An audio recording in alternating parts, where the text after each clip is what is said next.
Allahu Akbar, Allah. Waalaikumsalam warahmatullahi wabarakatuh.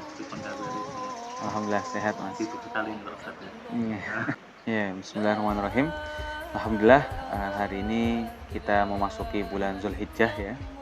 Artinya 10 hari pertama bulan Zulhijjah. Nah, ternyata di balik 10 hari Zulhijjah ini ada keutamaan yang luar biasa mas. Pertama, Allah berfirman, Inna iddatash syuhuri indallahi itna asyara syahran.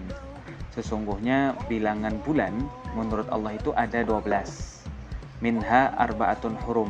Di antara 12 itu ada 4 bulan yang haram.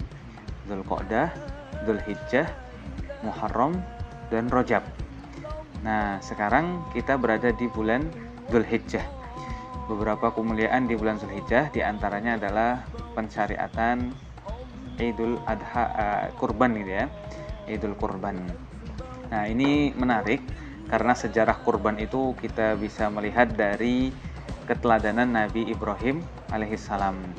Jadi Nabi Ibrahim itu diuji oleh Allah dengan ujian yang sangat berat menurut kita ya.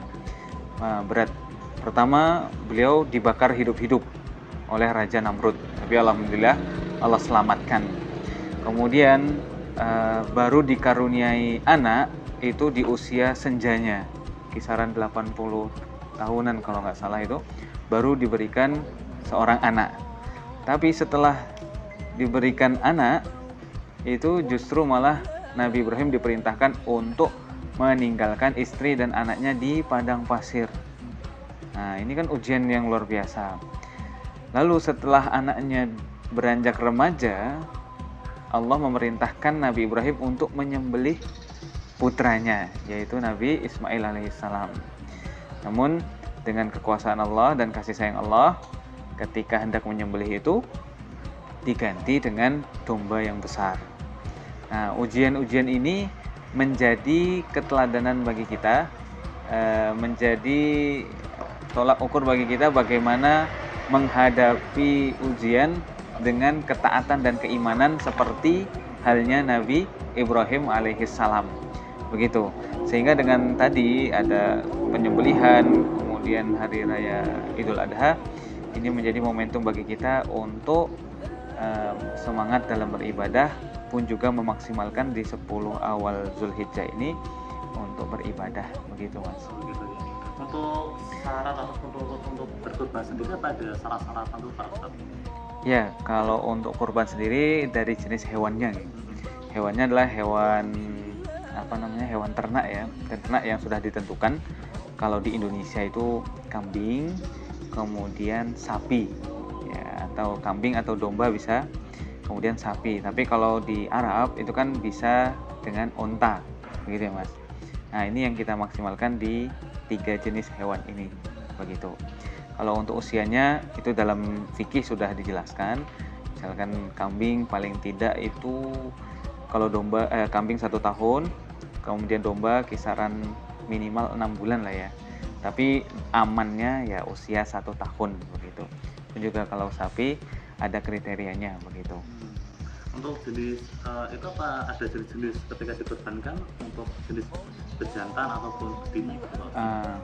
Ya, memang sejauh ini secara khususnya tidak ada, tapi beberapa ulama memberikan pengkhususan atau keutamaan yang dikorbankan itu adalah jantannya, begitu, yang jantan, kemudian dalam keadaan sehat. Nah, ini yang penting mas. Jadi dalam keadaan hewan kurban ini adalah sehat, ya, begitu fisiknya. Kemudian kita lihat dari kakinya nggak pincang, kemudian matanya tidak buta, tanduknya tidak patah dan sebagainya. Ini salah satu syarat hewan kurbannya gitu. Ya.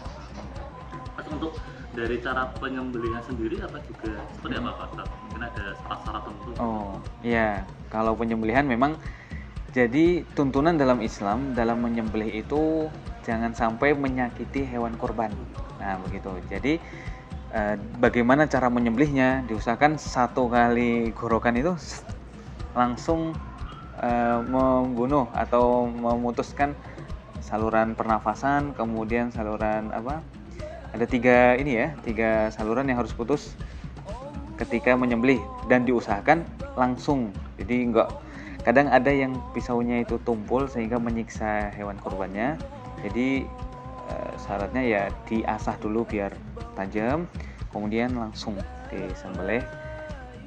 Dan itu ada pelatihannya. Kalau di sini namanya apa ya, juleha kalau nggak salah, juru sembelih halal. Nah itu emang tidak boleh memperlama ya Pak Ustadz? iya. Apalagi ada yang sampai memukul hewannya dulu. Misalkan sapi ada yang ditarik-tarik biar jatuh dulu. Nah, sedangkan kan sekarang sudah ada triknya untuk mempermudah agar sapi itu tidur gitu kan. Nah, tidur berbaring gitu. Di Idul Adha kurban ini memang kita tadi kembali melihat keteladanan Nabi Ibrahim alaihissalam. Perjuangan beliau dalam menegakkan syariat Islam sampai diancam dibunuh. Ini tadi kan dibakar sama Raja Namrud. Kemudian bagaimana bisa mengikhlaskan sesuatu yang kita sayang. Itu berat, Mas. Itu luar biasa. Itu diuji ketakwaannya adalah bagaimana kita bisa mengikhlaskan sesuatu yang paling kita sayang. Apalagi tadi istri dan anaknya, ya. Baru dikasih anak, kemudian setelahnya malah justru ditinggalkan di padang pasir yang kita secara logika manusia itu kehidupan aja sulit di situ. Tapi bentuk keimanan dan ketakwaan Nabi Ibrahim, percaya dengan Allah, maka disitulah kuasa Allah ada.